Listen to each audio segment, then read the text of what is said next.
take everything important out of childhood and replace it with millions and millions of 15-second TikTok videos and Instagram posts. That's what we've done.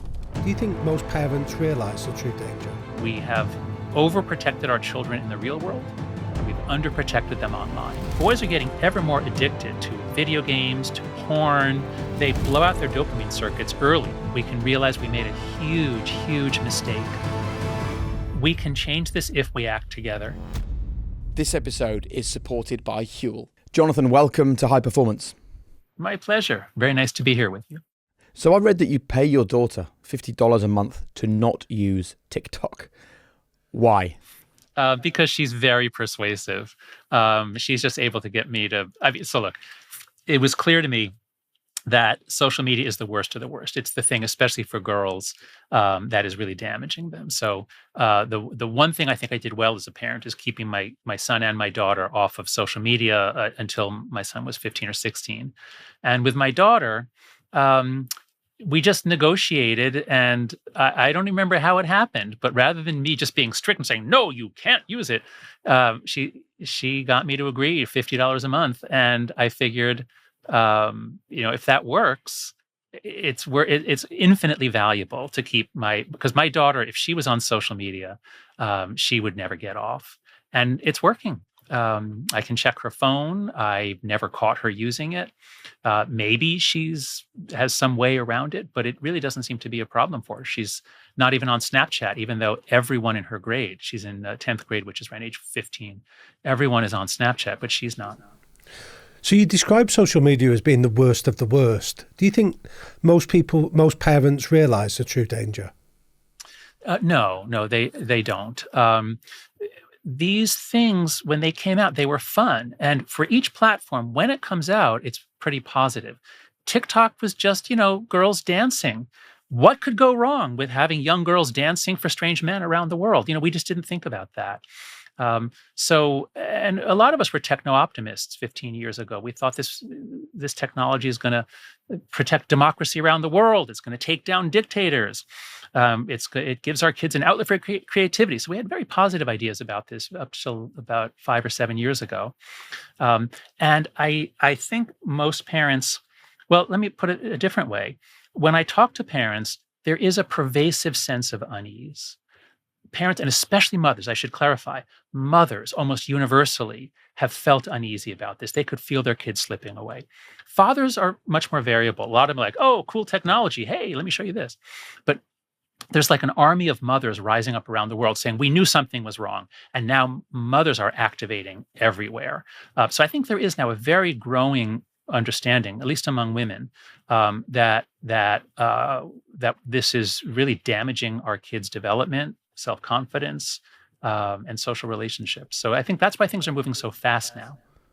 Jonathan, this is such an area of important conversation for myself and Damien, because we both have children who are right in the midst of this. They are How old are the two sets of kids? My son is 9, my daughter's 11. And my daughter's 12 and my son's 15. And what we see a lot of is parents not allowing their children at a similar age to ours to walk to school because it's dangerous, yet at the same time allowing them unchecked on social media any time of the day. What is the cost of those two things being combined? Yeah. So my book, The Anxious Generation, is not just a warning about smartphones and social media. The book is really about childhood and what is a healthy childhood and what did we do to childhood when we moved it all onto phones. And I can summarize the whole book by saying we have overprotected our children in the real world and we've underprotected them online. And here it's good that I'm talking to you in Britain because our countries are really linked. The internet doesn't care about national borders, but it does care about linguistic borders. And whatever is happening in America, the exact same things are happening in Canada, Australia, the UK. And in America, we had a terrible crime wave in the 70s and 80s into the 90s. And it was at that point, near the end of that we decided we can never let our kids out of our sight or they'll be kidnapped and killed. And that was never true. The rates have always been extremely, extremely low. But we freaked out. And you did the same in the UK. And they did the same in Canada, even though you didn't have the same crime that we had. So all of our countries have gone in for intensive parenting, snowplow parenting, helicopter parenting.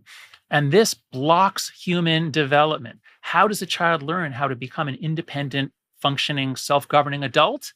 By getting gradually more independence and self-governing opportunities as a child. And that needs to start by age 7 or 8. By age 7 or 8, kids have to be walking over to a friend's house, going to the supermarket themselves to get stuff if one is walking distance. So when we block their independence and we're always there to protect them, we're always there to resolve disputes, they don't learn basic skills. And at the same time that we're overprotecting them in the real world, which is not that dangerous, we've said, oh yeah, you can be talking to strangers around the world who are trying to get naked photos of you to sextort you. Yeah, go ahead. That's what everyone's doing. So it's completely insane what we have done to childhood since 2010. And we'll talk in detail about your second point there about the use of mobile phones and the risks. But before we move on to that, I do want to just talk about this helicopter parenting thing for a moment. I'm a huge believer that we have to get away from this. You know, on our show, Jonathan, we've had over 300 guests, and we've seen resilient people outperforming talented people by a rate of 100 to 1. So building this resilience in our young people is so important. Would you just expand on the point you made there about being too close to our children? I think a lot of parents would go, well, they can walk to the shops at 15. They don't need to do it at 9. Like, what is the damage? Yeah. Well, so first, I would like everyone listening, especially if this is the High Performance Podcast, and you're about high achievement and optimal performance. I'd like everyone listening to think back to your own childhood. And especially if you're over the age of 30, you probably remember a lot of time hanging out with your friends. And sometimes there were difficulties. Sometimes you took risks. Sometimes you did stupid things. Sometimes somebody got hurt. But it's in that process that you learn how to deal with people. You learn that you can handle things. You don't always have to go running home to mom. And if listeners would think back on what were the best things in their childhood, what are the most exciting memories you have from childhood, how many of those were your parents present? And how many of them were out of the house with friends? So that's the kind of childhood that breeds an independent, functioning, confident, resilient adult. Now, I want you all to now imagine your own kids, those of you who have kids, or your future kids. Imagine that you take from their childhood the following. All the times that you ever spent hanging out with friends, cut that by 50% or more, because everyone's just on their separate phones. All the times you ever laughed with a friend, cut that by 80%. Because you're just not hanging out joking anymore. All the times you were outside, cut that by 50%. All the sunshine that came into your eyes, cut that by 50%. All the adventures, the thrills, the excitement, the fears, cut that by more than 50%. Take everything important out of childhood and replace it with millions and millions of 15-second TikTok videos and Instagram posts. That's what we've done. So we can't expect our kids to grow up to be confident, creative, good performers if we don't give them a childhood that nature evolved for us in order to bring humans from childhood to adulthood. You say that there's a global youth mental health crisis, Jonathan, and in your book you share some quite startling statistics where there's been a 145% increase in major depression of teenage girls since 2004, 161% in teenage boys. How do we know that it's linked to increased mobile phone use? Mm-hmm. Okay. Well, let's first just start with what's happening. So there are different studies. Some studies get higher numbers, some get lower numbers. But in general, the numbers are between 50 and 100% increases, and in especially anxiety, depression, and self-harm. Those are the linked areas. In general, the increases are larger in girls, although not always. And in general, the increases are largest in 10 to 14-year-old girls, in younger teen girls. They're the ones who got devastated. It begins very sharply around 2012, 2013. There's no sign in the international statistics, no sign of an elbow or a hockey stick until before 2010. And then suddenly around 2012, 2013, everything goes up. So how do we know that this has something to do with the phones?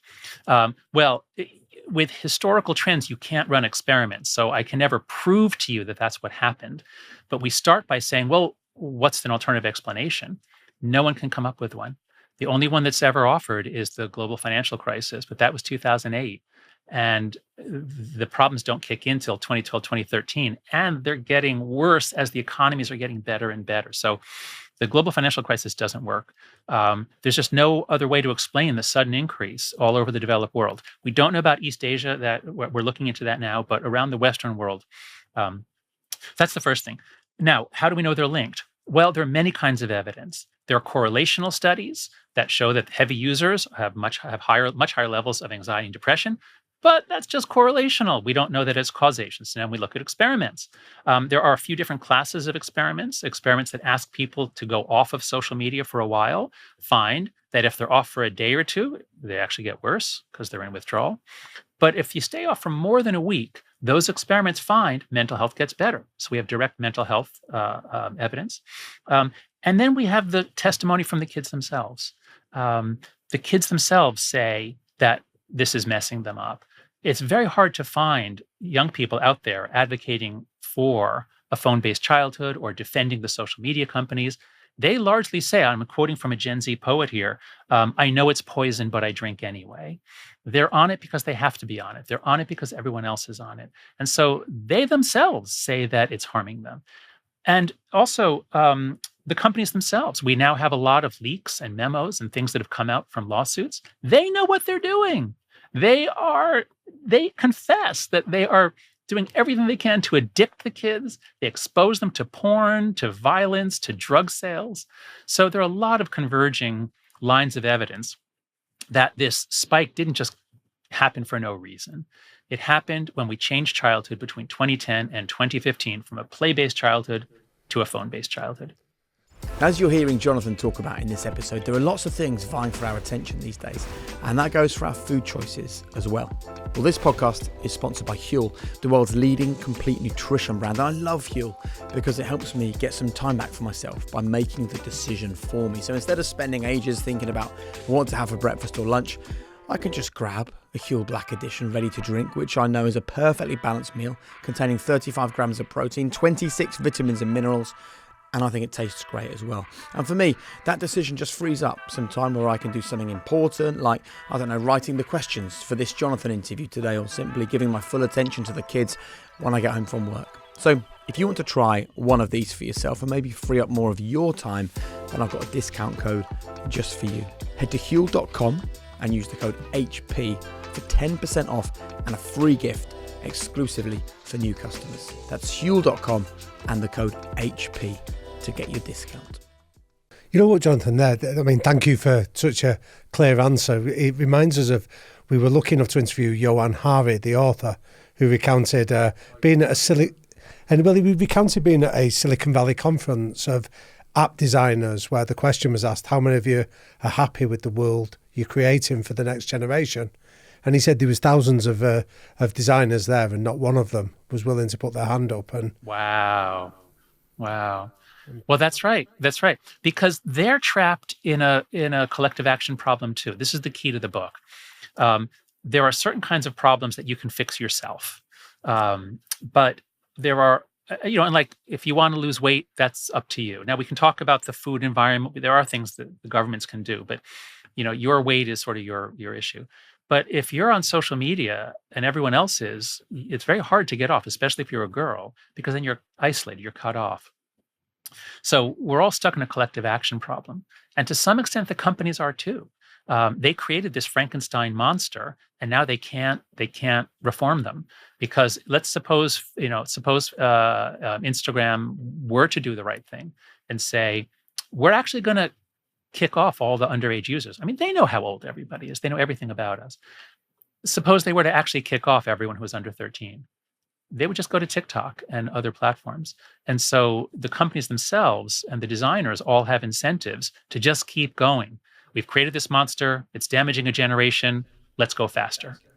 I read somewhere, Jonathan, that 13 is the number that we assume, they must have thought that children are old enough at 13 years of age to be able to deal with this stuff. But that's not the case, is it?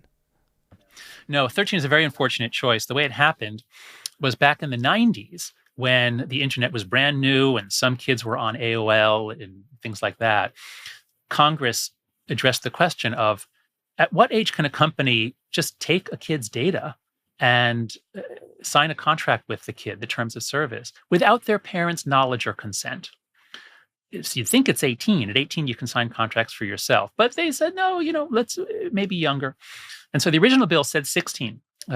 Senator, then Congressman Markey, said 16. At that age, as long as you're 16, the company can do what they want to you. But if you're below 16, they have to get your parents' permission to do what they want to you. And so that was the original bill. And the companies hated it, and they lobbied, and they got it lowered to 13. Not for any reason, they just pushed it down, and they finally, okay, 13, we can do 13. But they also got in a clause that says, as long as a company doesn't have affirmative knowledge that a child is under 13, they're okay. So if you know the kid, if you have information that the kid's is under 13, then you're liable. But as long as you say, are you over 13 or what's your birthday? As long as they say they're over 13, you can do whatever the hell you want to them. So in other words, there is no age limit. There are no age limits on the internet. Some things need a credit card, but other than that, there are no age limits. So that's why the age of first social media keeps creeping down and down and down. Many 7, 8, 9-year-olds are on TikTok. And so this is, again, a global disaster.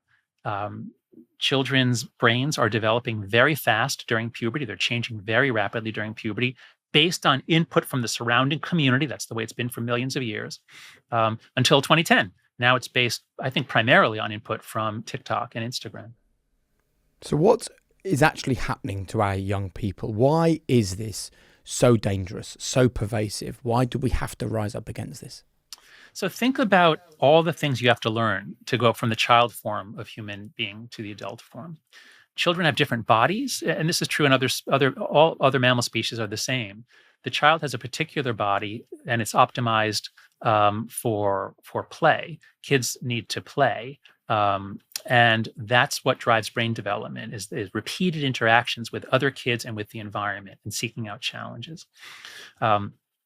And in that way, the neurons wire up and they rewire during puberty. So that transition from the child form of the body and brain to the adult form of the body and brain is very delicate. And let's just take social relationships. What does it take to read the cues on another person, to understand their facial expressions? You can't read a book on that.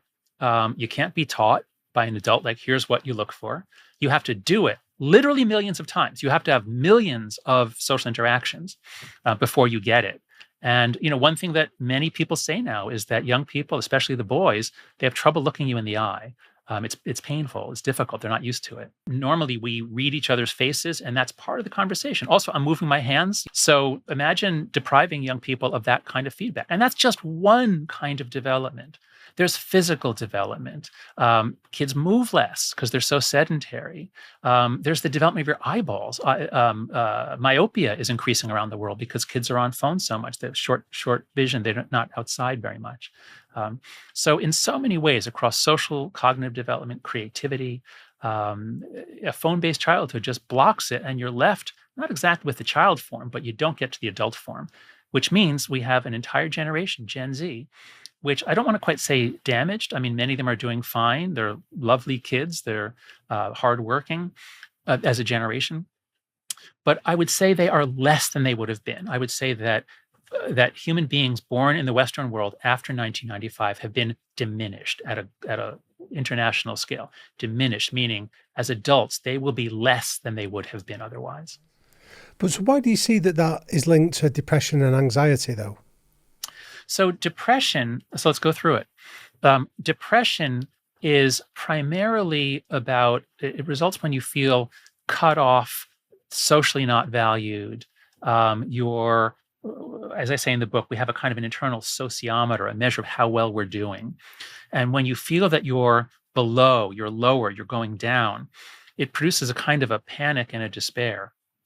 For adolescents, for all of us, we can feel that. But for adolescents especially, they were often very happy as kids. They were playful. They hit puberty and everything changes. And often they get much darker, much more anxious, much more depressed, especially girls. So what we call middle school, around age 11 to 13, has always been the hardest time for young people to make it through that transition. If you're going through that transition and you're well planted, you have a group of friends, you have a close family, you're probably going to get through it fine. But if you have 1,000 contacts and no close friends, no best friend. You're always insecure. You don't know where you belong. People are always talking about you. You're talking about people. So this is just tailor-made. The life online, especially on Instagram, the social life on Instagram, is really tailor-made to make kids feel insecure, especially girls, because most girls are less attractive than average. What I mean is, what they see is all these beautiful girls. And when they look in the mirror, they see a girl that's not as attractive. So the sociometer goes down. They feel more worthless. They feel ugly. They're going to go in for crazy diet stuff. And then Instagram's going to give them crazy diet stuff. So I want everyone to understand puberty is this really delicate transition, like a butterfly going from a caterpillar into a chrysalis into a butterfly. And we take that chrysalis stage and we say, let's just rip it open and throw stuff in. You're not going to get a butterfly at the other end. So one thing I've noticed with my daughter Florence, a recent phenomenon, Jonathan, is the selfie. And it's not just taking a photo of herself, it's taking a photo with her hair pulled forwards over her shoulders, her lip in some weird pout position, and doing the V sign. Now, she's only got that from seeing other people do it, right? That's not just a natural pose for a young girl. Bearing in mind, my daughter is not allowed on any social media. And this is the thing I want parents to understand. Just because you tell your child not to go on social media doesn't mean you have a child that doesn't go on social media. That's right. Because the way things are set up, if your child can get to a web browser anywhere, they can create an infinite number of accounts on Instagram, Snapchat, TikTok, and you won't know. There is no age gating. There's no age verification. The companies all lie. They say that they enforce their ages, but they don't. They all know that they have many, many kids under 13. You've kept your daughter off social media. I've kept mine off social media. And at first they pay a price because they feel left out. But my daughter tells me that she sees how Instagram makes the girls stupid. And she's actually glad that I kept her off. Snapchat, it took longer for her to come to that. But now she finds that she sees all her friends. They're just always in their Snapchat. They're always in some drama. They're always have their heads in their phones. And she realizes she's not like that. And she says that when there's something important that I need to know, one of my friends will just tell me. They'll text me and tell me what it is that's happening. So my goal with the book is that you will never be the only one. Your daughter will never be the only one again. In every class, it'll be maybe half the kids are not allowed on social media till 16. It'll be that in the UK, they follow Australia and they actually mandate enforcement of a 16-year age limit. Right now, we're in a collective action problem, and those of us who do the right thing, our kids pay a price in the short run. In the long run, they're much better off, and they often see that. They usually see that. So that's what we're trying to change here. You have a great organization in the UK called Smartphone Free Childhood. Everybody, I hope, will just Google that, Smartphone Free Childhood. They organize groups of parents in every town, every school in the UK to pledge to not give their kid a smartphone till 14. And some are going to go later, till 16. There's something else which happened almost by default. And I cannot remember the day that I saw this thing for the very first time. But only now do I realise the incredible damage that it's done, not just to our children, but to all of us, I think. And it's the front-facing camera. Well, so life is meant to be lived, and it's often hard to be present in what you're doing. And my first book was called The Happiness Hypothesis: Finding Modern Truth in Ancient Wisdom, and I collected insights from sages from ancient wisdom, East and West, across the millennia. And many of them urge us to be more present. This is what a lot of Buddhist practice is about, is being more present, not letting the constant rush of reflection and rumination overwhelm us. Nowadays, there's a lot of interest in mindfulness meditation. We humans, we have a problem being fully present with people. We tend to think elsewhere. Now imagine that you're a 10, 11, 12-year-old kid, and you have a camera. You have a phone in your pocket. It's always in your hand. And it has a camera.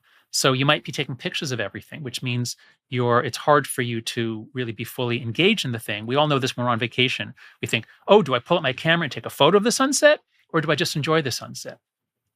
Well, now imagine it's not just a regular camera, which is what the original iPhone had. In 2010, the front-facing camera comes out on iPhone and on Samsung. And from then on, it's here's a photo of me in front of this sunset. Here's a photo of me in front of, I live near Washington Square Park. There's we have a beautiful arch, like the Arc de Triomphe, and it's an infinite set of young women posing in various forms with the arch behind them and them in front. So the front-facing camera means you're going to spend a lot less time living life and a lot more time recording, editing, and posting it. You lose a lot of life that way. So, Jonathan, you mentioned my favourite book that you wrote, The Happiness Hypothesis, where you went across many different cultures looking for that ancient wisdom. Have you seen that these mental health trends differ across different cultures? And if so, what can we learn from these differences? Yes. There's one clear lesson. I can say it in a couple of words: rooted in community. Kids who are rooted in community are not doing so badly. Kids who are not rooted in community got washed away after 2010. So here's what I'm drawing on. We've looked, so with my research director, Zach Roush, we've looked, and if you go to our Substack, we have all this on our Substack, afterbabel.com, after Babel, or after Babel, you would say, I think. So go there. We have all kinds of posts showing international trends. And I can summarize it for you like this. We have a general hockey stick pattern with flat until around 2012, and then it goes up. That's what happens in all the Anglo countries. It happens, the one place it doesn't happen is Eastern Europe. Eastern Europe, actually, and some things have gotten a little better. Now, Eastern Europe is the only part of Europe that's getting more religious as communism fades into the rearview mirror. And whereas Northern Europe is where the curves are sharpest, in Scandinavia, which has such freedom, has such quality of life, but yet their kids got washed away. Their kids have higher increases in depression and anxiety compared to the rest of Europe and Southern Europe. So that's one clue. Here's another. A country where this didn't happen at all, Israel. Israel, even the secular Jews, of course, the religious Jews are deeply embedded in the community, but even the secular Jews in Israel were deeply enmeshed in so much. They do military service. So Israeli kids, they're on their phones, but they weren't showing signs of this problem. And of course, since October 7th, they've rallied. They're all fighting. They're in the army. So even though Israel took this horrible hit to its society, it has really rallied. And when a country is attacked, mental health tends to improve because now you get really strong community. In the US, the curves are sharpest for liberals, for progressives, and they're much flatter for conservatives. Conservatives are more deeply rooted in family, community, rules, laws, church.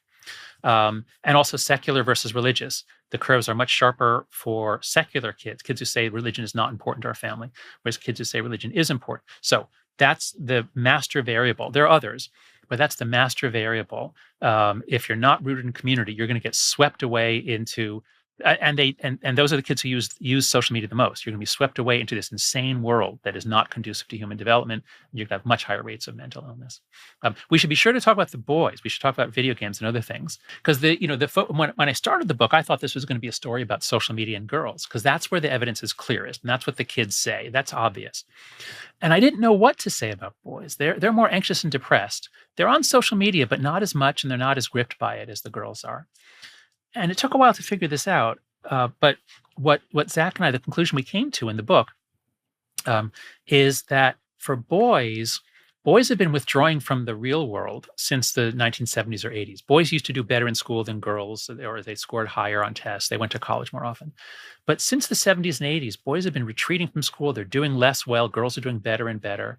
In the United States now, and I think it's the same in the UK, 60% of university students are girls. Boys are less likely to go on to university, less likely to finish, less likely to get a job, more likely to live at home with their parents. Boys are dropping out. And part of that, we think, is that while the world has become more conducive to girls for a lot of reasons, many of those reasons are good, the doors are open, there's not just as much discrimination anymore.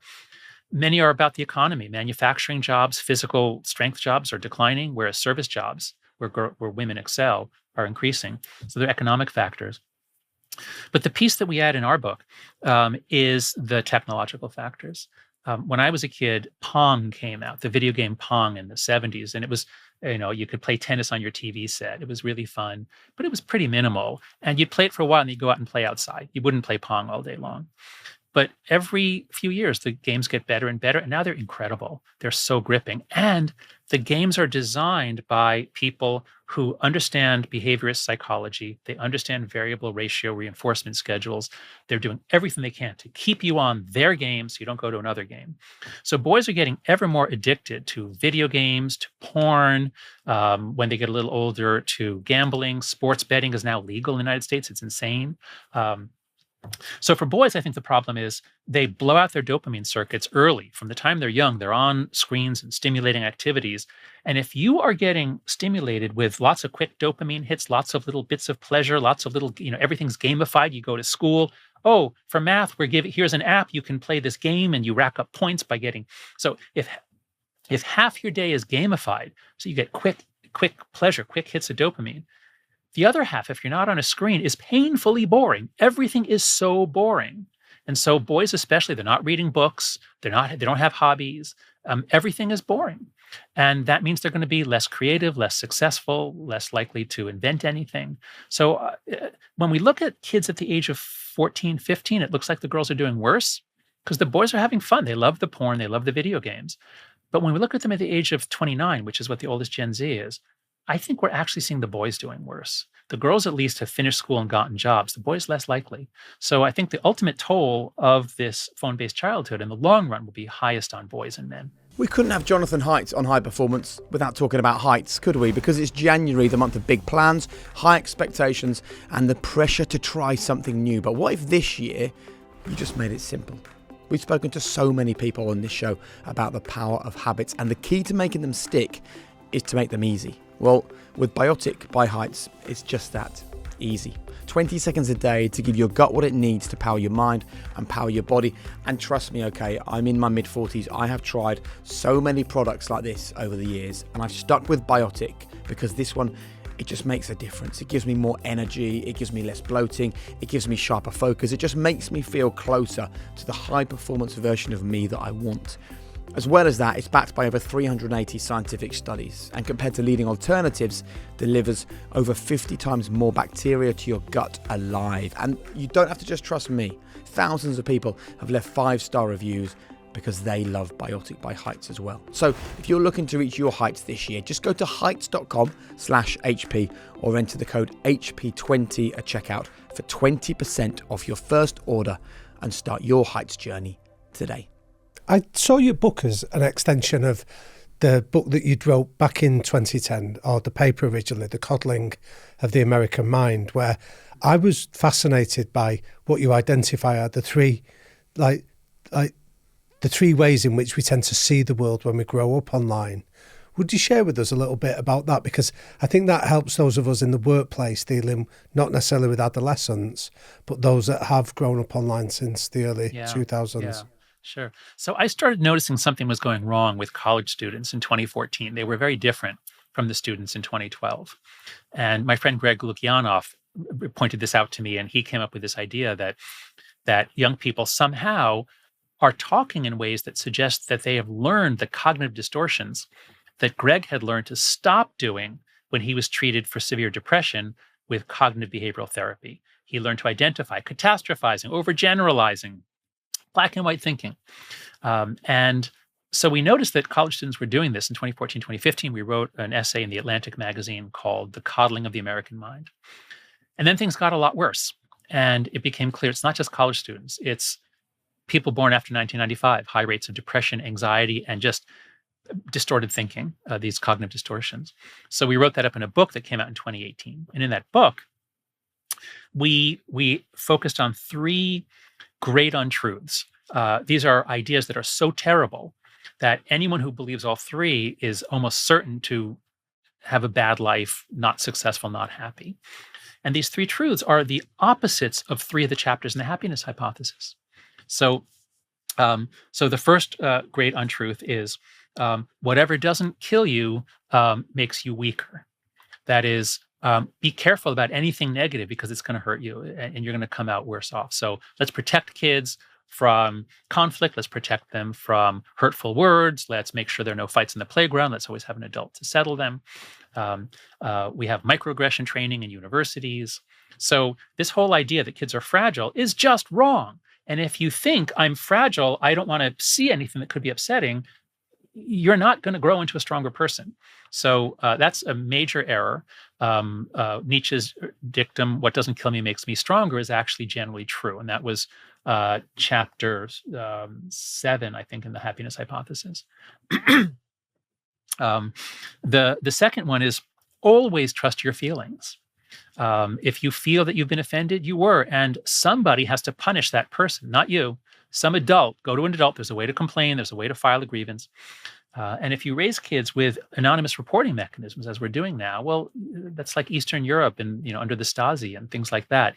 You don't want to train kids to always run to an adult to punish people who've offended them. You want to train kids to work out problems on their own.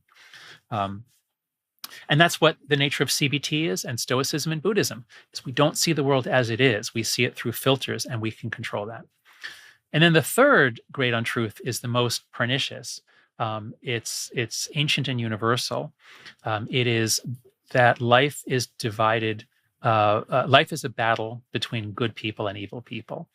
My book, The Righteous Mind, is about how we evolved in groups. We evolved for tribalism. We evolved for warfare. We evolved for intergroup conflict, violent intergroup conflict. We're designed for that.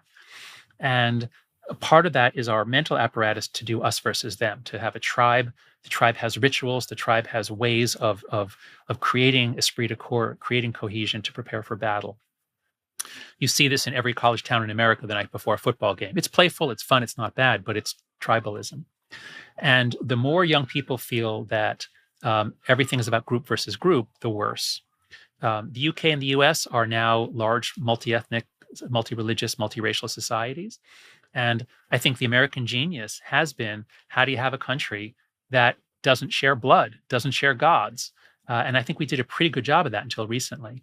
But because of the nature of recent identity politics, that's backfiring. And so teaching kids to see that some people are good, some groups are bad, some groups are oppressors, some groups are oppressed. This is a terrible thing to do to kids, and it's very bad for a multi-ethnic democracy. So those are the three great untruths. And we have to all be on the lookout for them and try to gently persuade young people who believe them to come away from them. It's such a challenge, though, isn't it, Jonathan, for parents? Because all those things you've just spoken about, talking to kids about the good and bad, it's one thing or the other. Talking to young people about trying to keep them safe, making sure you deal with all the problems that are in front of them, making sure that people aren't offended or that they don't have any issues in their lives. As parents, we feel like we're doing all the things to solve the problems for our young people. And it sounds like, actually, from the research, we're creating these problems by trying to do our best. We're almost doing our worst, That's right. By overprotecting, we block their development. But the way you phrase the question points out an even deeper problem, which is, as individual parents, we try to train our kids, but our kids aren't that interested in us. And there's a really interesting argument. I first heard it from Judith Rich Harris, had a really interesting piece. She has a book called The Nurture Assumption, I think it is. And she points out that, especially once kids reach puberty, their job is to fit in with their peers. Their job is to gain status among their peers. That's what they're focused on. Their parents are never going to expel them. Their parents are biologically linked to them. They're not going to let them die. So they don't have to please their parents. They must please their peers. That's the imperative. And so especially, when your kids are very little, they look up to you. When your kids are very little, like what you do, they might copy you. But as they go on, by age 7, 8, 9, their attention is turning much more towards peers and towards the surrounding community. Look at language. No child has the accent of their parents. If a family comes to the UK from Pakistan or Nigeria, the parents are going to learn English and have a heavy accent. The kids aren't going to copy their parents. They're going to copy the kids around them. Same thing with culture. So for all these great untruths, you can do a lot to try to argue against them, but the kids are copying what everyone else is doing, not what you're doing. So we have to find ways to raise our kids in stable, real-world communities.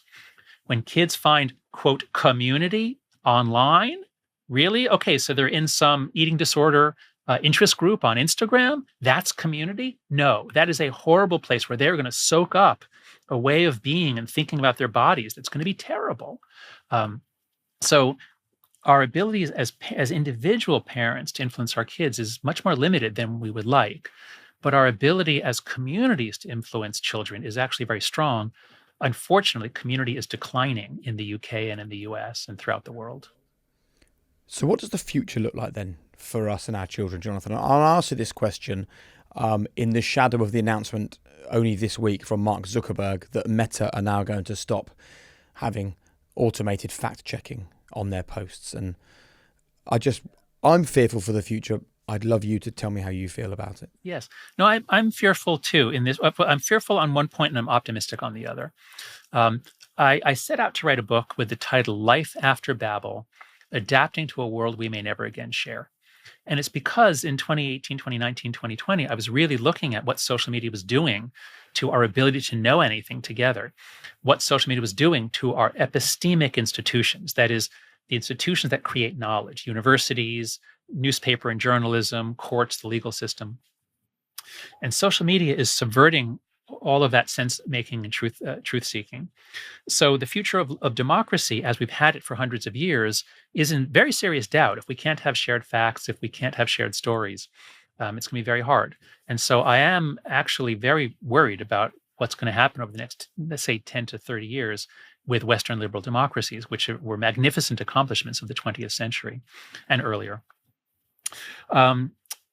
But the other major issue is, as I said, the decline of human capital and potential, the loss of human potential if the young generation is depressed, anxious, and can't pay attention. On that, I'm wildly optimistic because I've never seen anything change so fast. A year ago, everybody kind of thought, well, what are you going to do? This is just the way the world is. You can't put the genie back in the bottle. Everyone's doing it. But since my book came out in March, there's been a tidal wave of change, especially around schools. Phone-free schools is happening all over the world now, the Western world at least.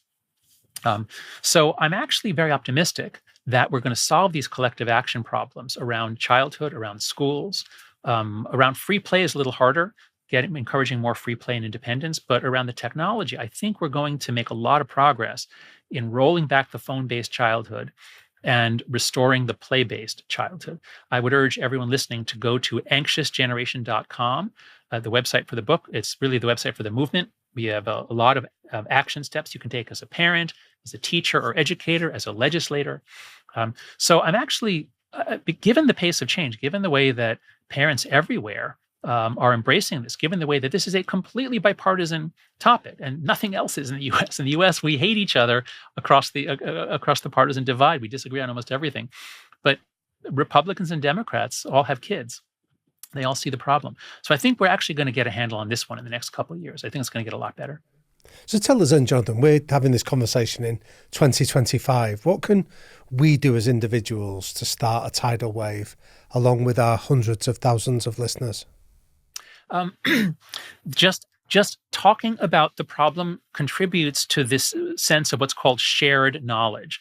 That is, we kind of all knew that something was wrong, but until we all know that everyone else knows it and everyone else knows that we know that they know it, now you have common knowledge and people can take action. So as a podcast, as a platform with a lot of listeners, you just keep talking about the need to follow these 4 norms. Here we go. Here are the 4 norms for coordination. Norm number 1, no smartphone before age 14. Just keep saying that. Keep urging people. Just give your kid a flip phone or a phone watch. You can text with them, but don't give them the internet in their pocket. Don't let strangers talk with them on social media platforms. So no smartphone till 14. No social media till 16. Do everything you can to keep your kids off, especially TikTok. TikTok is the worst for their attention. Snapchat is the worst for sextortion and drug deals and other things. So keep them off of especially TikTok, Instagram, and Snapchat, at least until they're 16. The 3rd norm is phone-free schools. If your kids can text you during class, if they can text you between classes, I guarantee you, your kids are not developing as much as they should. They're not getting the education they could. They are distracted. They are probably on their phone during class. So phone-free schools is a must, and that has to happen as quickly as possible. There's no downside. And then the fourth norm is far more independence, free play, and responsibility in the real world. And again, in the UK, you have the same problem we do. You don't let your kids out. You don't trust them. You don't trust your neighbors. So, but we have to get over that. We have to find ways to let our kids have some independence.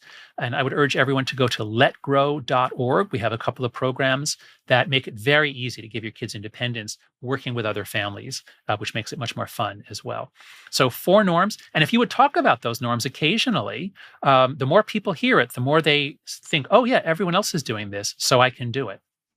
I want to pick up on a few things there, Jonathan. As a parent, my 11-year-old has a smartphone but no social media, and therefore in my naive head, I think, well, she's fine because she doesn't have TikTok, Instagram, Snapchat. Am I wrong? Well, I kind of thought the same way.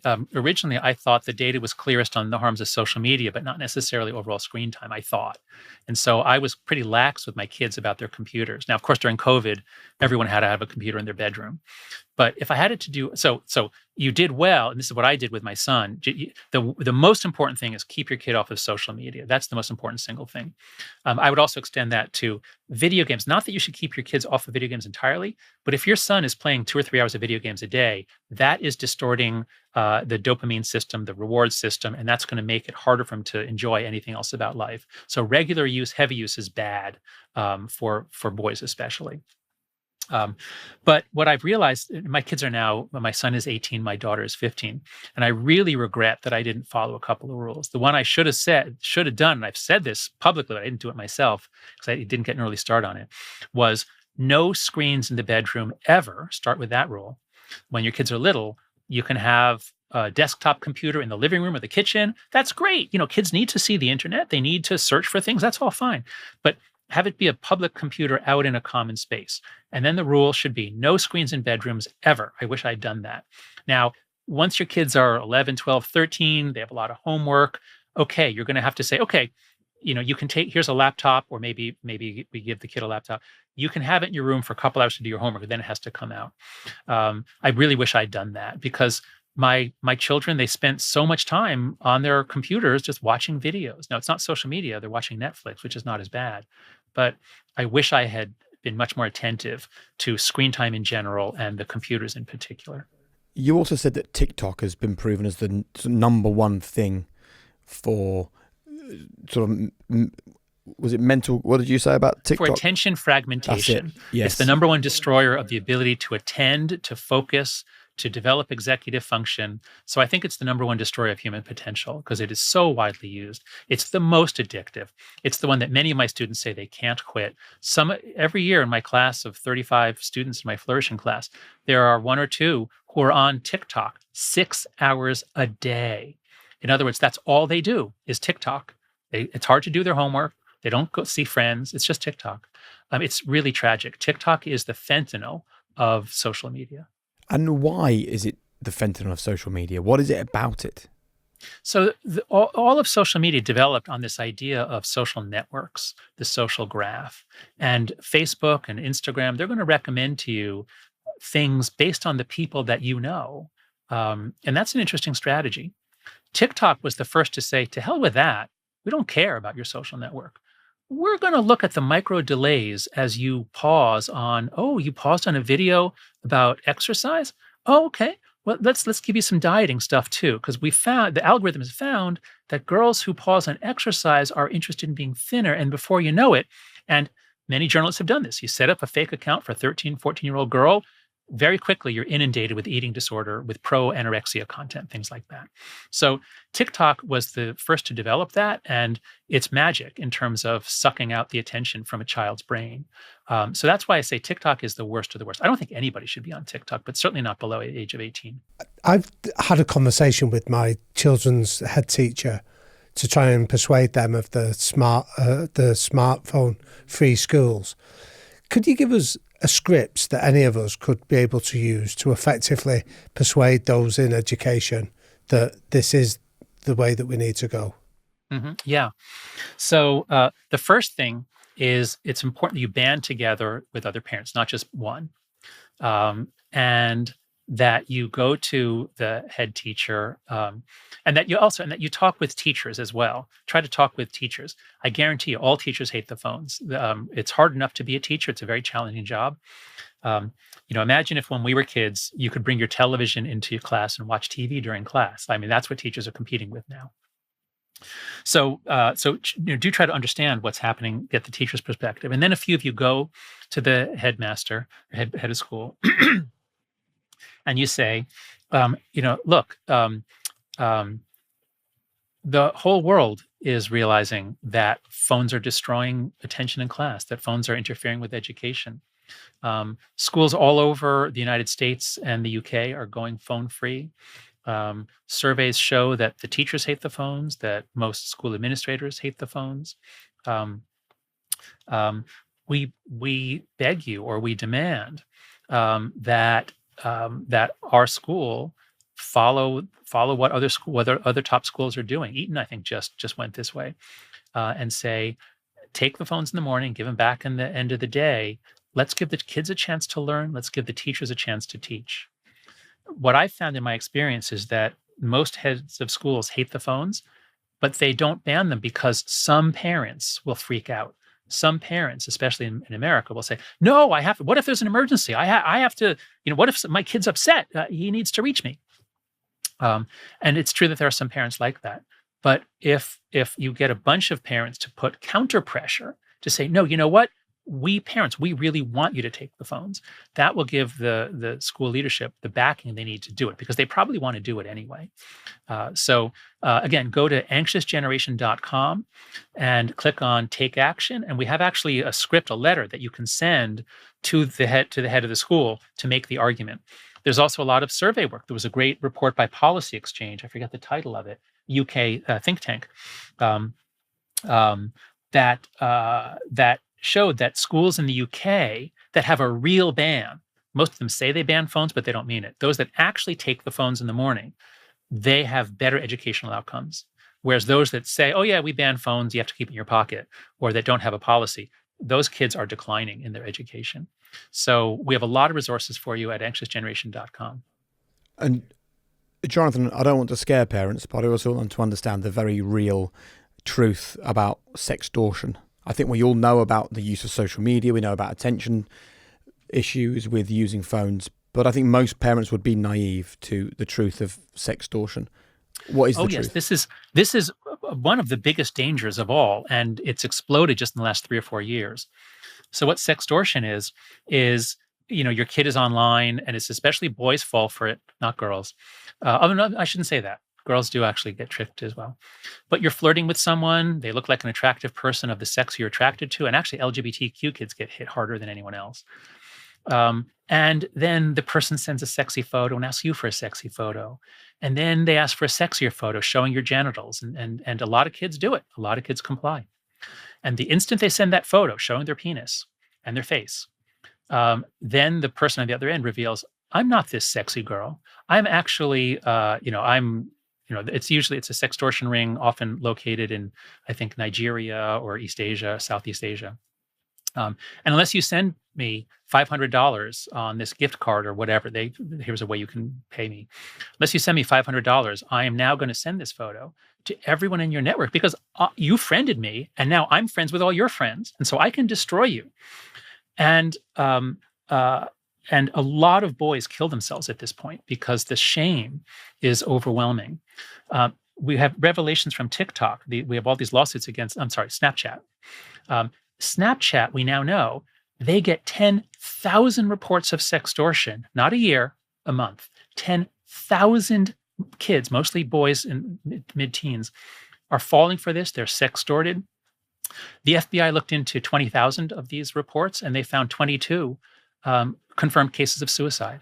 So we don't know the total number of suicides, but it's surely in the hundreds. And so sextortion is probably one of the worst things that can happen to your kid online, and it is closely linked to suicide. And so I just ask, what would you think about a consumer product that said, I'm going to put your kid in touch with strangers around the world who are not verified. A lot of them are lying about who they are, and they're going to trade photographs. What do you think? Like, we would never do that in the real world, but online we're like, well, whatever, that's what the kids are doing. So I think there's no way to stop this other than keeping kids off social media. We have to have a global awareness that social media is like tobacco or alcohol or driving or other things where we say, you know what, we're going to let adults make their choices, but these things are just wildly inappropriate for minors. Kids under 18 or at least 16, they just shouldn't be on this. Jonathan, we've reached the point of our interview where we're going to wrap up with a few very fast, quick-fire questions. The first one being, what are the 3 non-negotiable behaviours that we should take into account when using social media? Okay. For adults, non-negotiable rules. Well, first of all, I would say just always be civil. The platform pulls for incivility, and then that just gets you involved in all sorts of horribleness. But always be civil. If in doubt, don't do it. Don't post. We should all post less. And if you're spending more than half an hour a day on social media platforms, you really need to think about the opportunity cost. Do you really endorse this? Do you really endorse this use of your time? Because at least the average for teens is 4 or 5 hours a day. I don't know what it is for adults, but it's several hours a day. So we have to use it less if we want our lives back, and we have to use it in a more civil and less emotional way. What are the best and the worst things about social media? The best thing is that you can find information very, very quickly. Like if I hear an explosion, I'll sometimes go to Twitter and just see, did something big just happen? I live in New York City, like something huge could happen. It is quite amazing that you can get information so quickly. So I don't talk much about social media in adults because I understand businesses use social media. There are a lot of purposes for adults. I think there's almost nothing good about it for children. The best thing is its original promise that it can connect us instantly and effortlessly. The worst thing about it is that it alters our view of the world in ways that make us feel worse, trust others less, and just have less attention for the real world. Jonathan, before we wrap up, your final message to people that have listened to this fascinating hour of, at times, quite scary conversation, but important nonetheless. So my final lesson is we can change this if we act together. When we act alone, when you're a parent telling your kid, no, you can't have social media, even though all your friends do, that's really hard. But if you just talk to other people, talk to other parents, the more you talk to others and get people to agree, and this is why you should all go to smartphonefreechildhood.co.uk, I think it is. The more we team up, the stronger we are, and the faster we're going to change this. The phone-based childhood is only 12 years old. It started in 2012, 2013. We don't have to have it. We don't have to keep it. We can realize we made a huge, huge mistake, and we can undo it, and we're going to. Jonathan, thank you so much. That was a fascinating conversation. My pleasure. Thanks for having me on. This episode is brought to you by PayHawk, a company we think are great partners for high growth and scaling companies. Have you been in a world of wasting countless hours on expense reports or playing spend approval ping pong? Well, those days are long gone, thanks to PayHawk. No more receipt chasing or drowning finance teams in paperwork. You can now focus on what truly matters, which is growing your business. And what is PayHawk's brilliance? Well, they help companies create what they call a healthy spend culture, so their customers don't stress about how much they can spend, where or when, because it's all pre-agreed. Talk about a weight off their shoulders. So if you're curious to see PayHawk's magic in action, their company cards app and spend management platform could revolutionize your business. Visit the link in the description to book a demo, and don't forget to mention you heard about them on the High Performance Podcast. And of course, huge thanks to PayHawk for supporting our show. Here's to smarter spending and time back in all our pockets.